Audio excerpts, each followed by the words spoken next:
Hi అండి, అందరికీ నమస్కారం. Welcome to my YouTube channel. ఈ వీడియోలో ఏపీ ప్రభుత్వ ఉద్యోగ పెన్షన్లకు సంచలన నిర్ణయం తీసుకోవడం జరిగింది. డిఏడిఆర్ అలాగే జీతాలపై ఒక సంచలన ప్రకటన అండి. ఆ వివరాలన్నీ కూడా ఈ వీడియోలో తెలుసుకోబోయే ముందు వీడియోని అయితే ఒక లైక్ చేయండి. ఇంకా సబ్స్క్రైబ్ అవునట్లయితే మన ఛానల్ వెంటనే సబ్స్క్రైబ్ చేసుకోవడం ద్వారా నేను చేసే ప్రతి ఒక్క అప్డేట్ న్యూస్ అనేది మీ వరకు రీచ్ అవుతుంది. సో ముందుగా అయితే మీరు పొందగలుగుతారు. ఆలస్యం చేయకుండా మనం వివరాలకైతే వెళ్ళిపోదాం.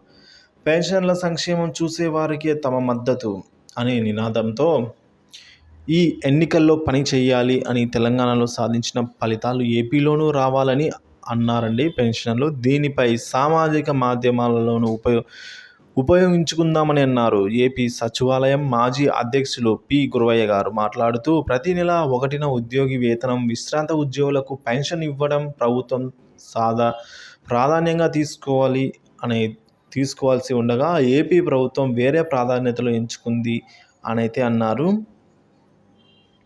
సో ఈ విధంగా ఏపీ ఎన్జిఓ సంబంధించి ఈ విధంగా అయితే పి గురవయ్య గారు మాజీ అధ్యక్షులు సచివాలయానికి సంబంధించి ఈ విధంగా అయితే అన్నారండి. సో ఎవరైతే బ్లైండ్గా చెప్పాలంటే ఎవరైతే పెన్షన్లకు ప్రాధాన్యత ఇస్తారో వారికే ఓటేద్దామని అయితే ఆయన భావం.